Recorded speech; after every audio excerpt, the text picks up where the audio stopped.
we have a couple of words here by this young man right here. A couple of words. A couple of words. I'll keep it brief.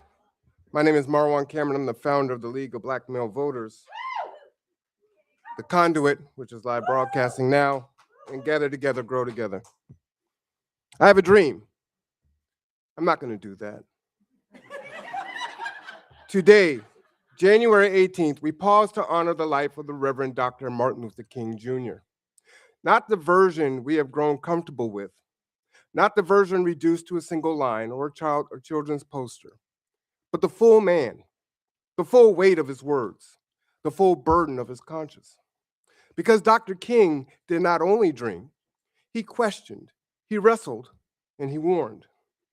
There came a moment in his life when he asked himself, openly and painfully, what have I done? Have I led my people into a burning house? Some paraphrase it as an abandoned building, but the meaning is the same. He was asking whether progress without foundation could actually become harm. That is not the voice of despair, that is the voice of responsibility.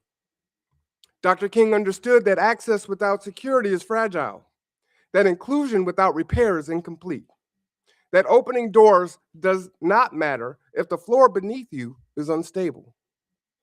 And he said something else that history often skips over. He acknowledged that many of the early gains of the movement did not cost the nation much. Integrating lunch counters did not disrupt the economy, it bolstered it.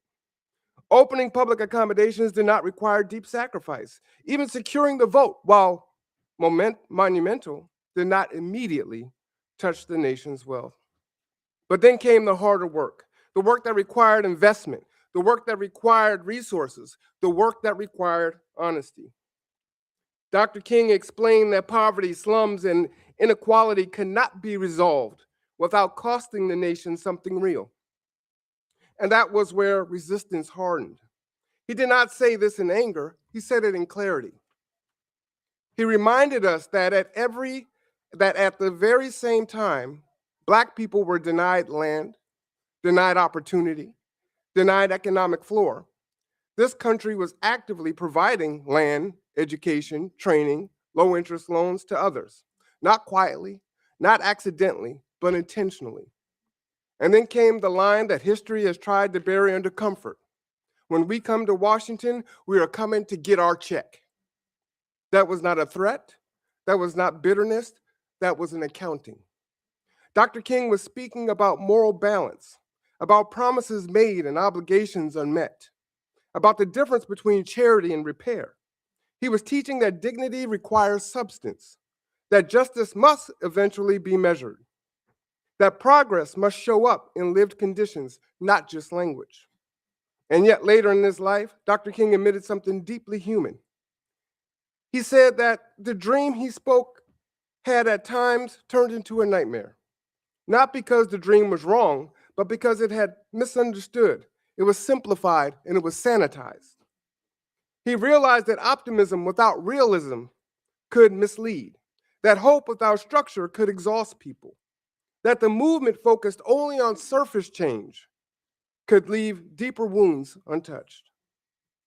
This is why he said we are entering a new phase, moving from a struggle for decency into a struggle for genuine equality. Decency asks people to stop being cruel. Equality asks systems to change, and systems resist that. Dr. King observed that many people were outraged by visible brutality, but were not committed to ensuring equal outcomes, equal security, or equal opportunity. Sympathy is easier than commitment. Applause is easier than repair.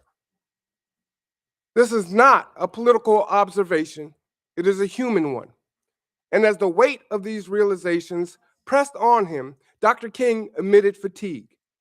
He said he was tired of marching for what should have been at his birth, tired of living under the constant threat, tired but not finished. That is important because fatigue did not turn him away from the truth, it sharpened it.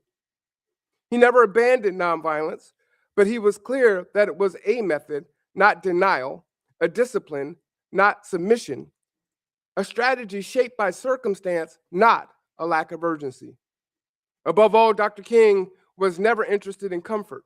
He was interested in conscience. He said plainly that he was not a consensus leader, that he did not decide right and wrong based on approval, popularity, or funding. He measured truth by principle.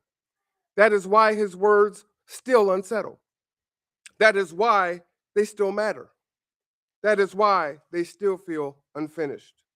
So today, honoring Dr. King means more than repeating a quote. It means allowing his full voice to speak, the hopeful parts and the hard parts, the dream and the warning, the vision and the cost. It means asking ourselves the same question he asked. Are we satisfied with access alone, or are we committed to stability? Are we celebrating progress, or are we ensuring foundation? Are we remembering him as he was, or reshaping him to be easier to accept? Dr. King believed deeply in human dignity, in moral accountability, in the idea that a society must eventually reckon with what it owes to those who built it. That belief was not political, it was ethical, it was spiritual, it was human. And that is the legacy we honor today, not a slogan, not a shortcut, but a standard. May we remember him fully, may we listen honestly, and may we continue to work with the same courage, clarity, and conscience that defined his life. Thank you.